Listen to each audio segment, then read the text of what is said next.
Welcome back to TDK12.net. This channel focuses on job recruitment for expats working in international schools overseas or working in education overseas.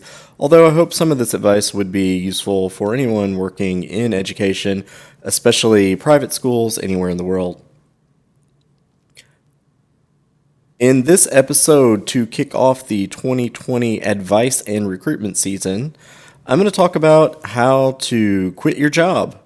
So, last year, the focus of all the episodes was how to find a job, what to do after you find a job, how to move, how to relocate. Those will all be linked at the end of the video and obviously in the show notes. But quitting your job is just as important as how to find a new job. Now, some people don't think that. They think, oh, I've been working at this school for 5 or 6 years.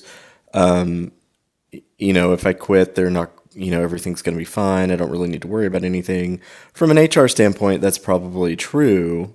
But there are a lot of things you need to do to make sure that you leave well and that you leave with a good impression.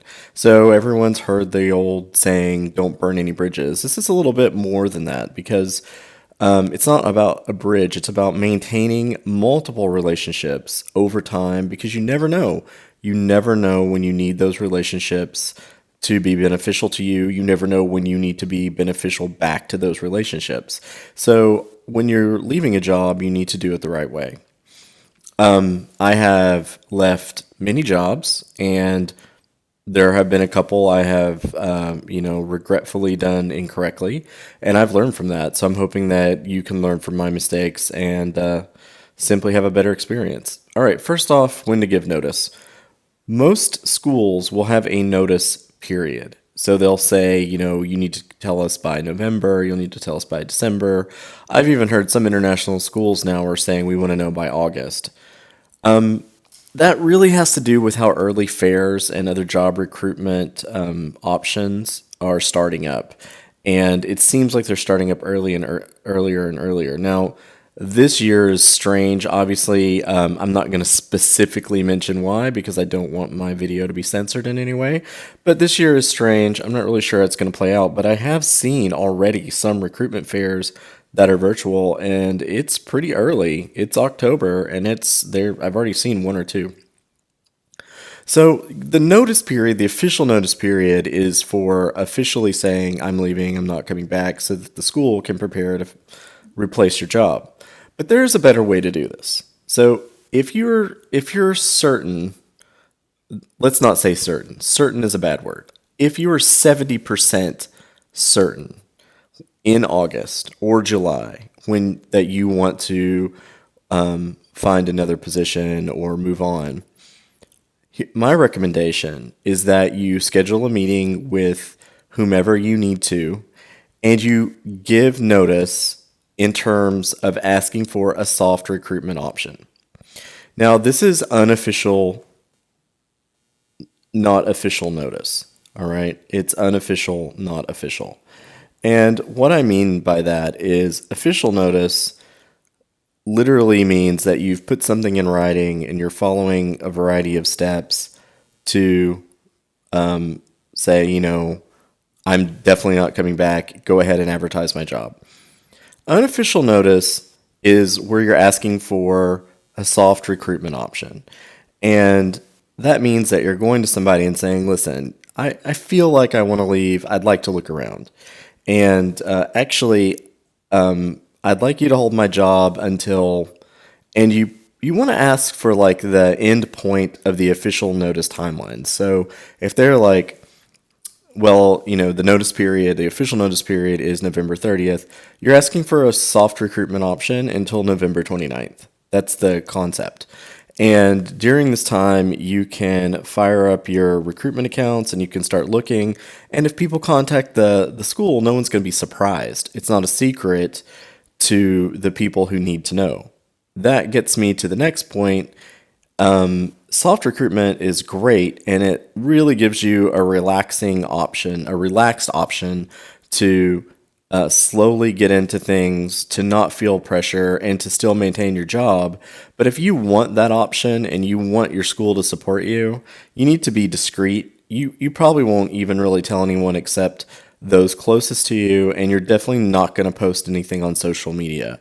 So if you start posting on social media about the fact that you're looking for a job when you've asked for soft recruitment, that's going to be bad, and your job's going to be advertised, and your school's just going to assume like, oh, this isn't soft recruitment. They're 100% leaving because they posted it online. So that would be my advice. Like, try to get the soft recruitment option. If your school's not willing to do a soft recruitment option and you're 70% certain that you want to leave, you're making a commitment to leave, then you want to give official notice. Official notice is fairly important because you don't just want your job to be advertised. You do want people to know that you're leaving because there is an overall handover process. So you want to get it out there so your school can begin the handover process.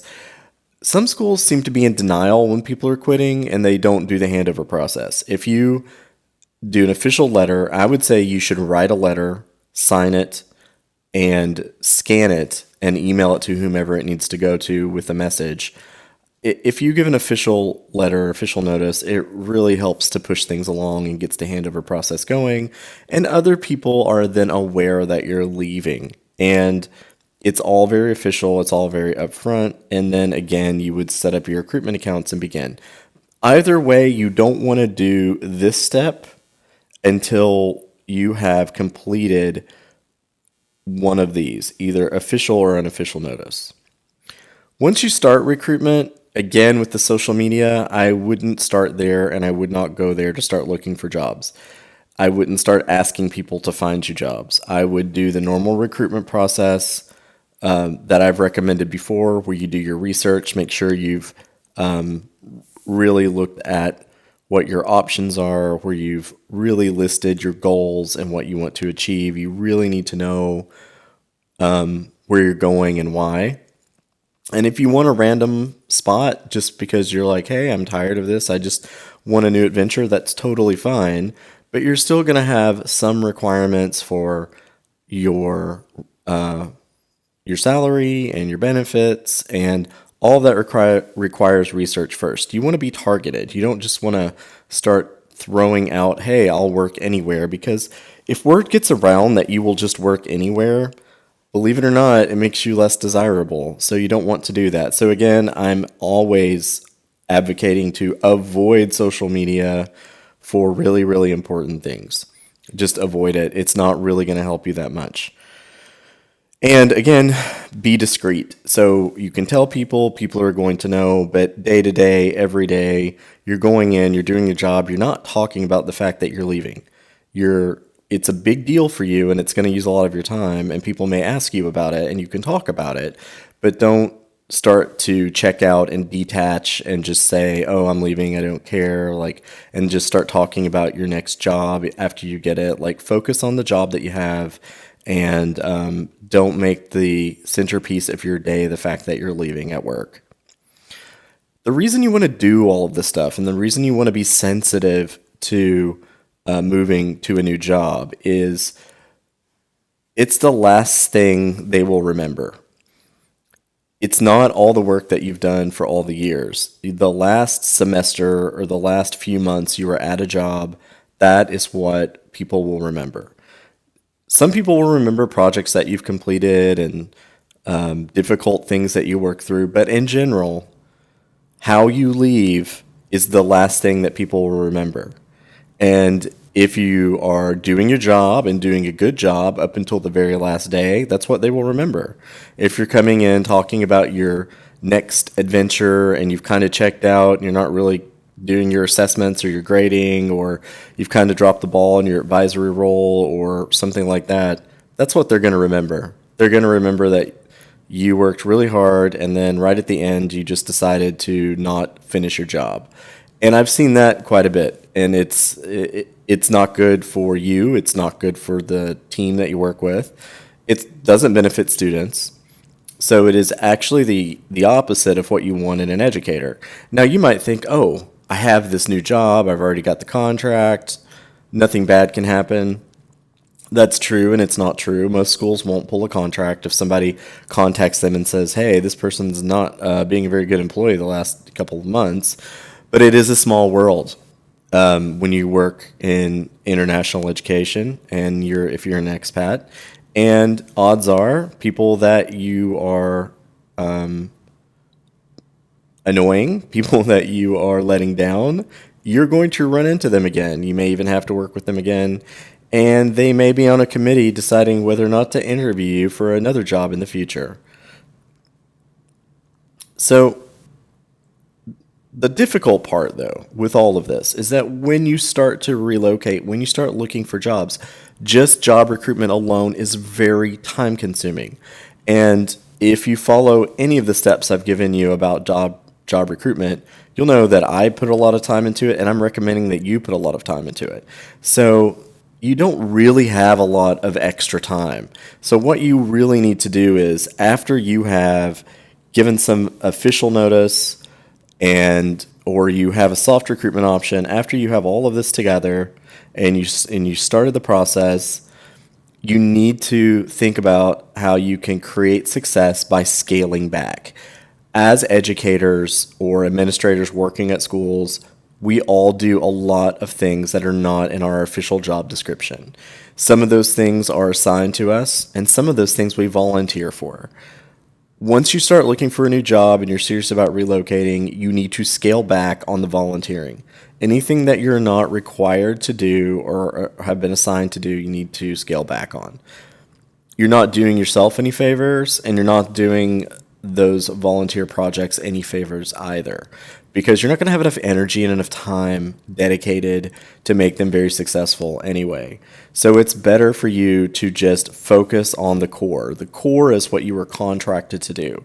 If you are an English teacher and you also are an assistant football coach, soccer coach, you are an English teacher first. And if you don't have enough time to be an assistant coach, then you need to look at possibly finding someone else to take that position over before it's too late to find someone.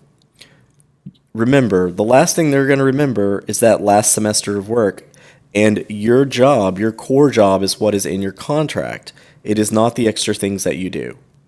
So don't overextend yourself, scale back, and really, really focus on trying to be successful in your core job and your recruitment at the same time.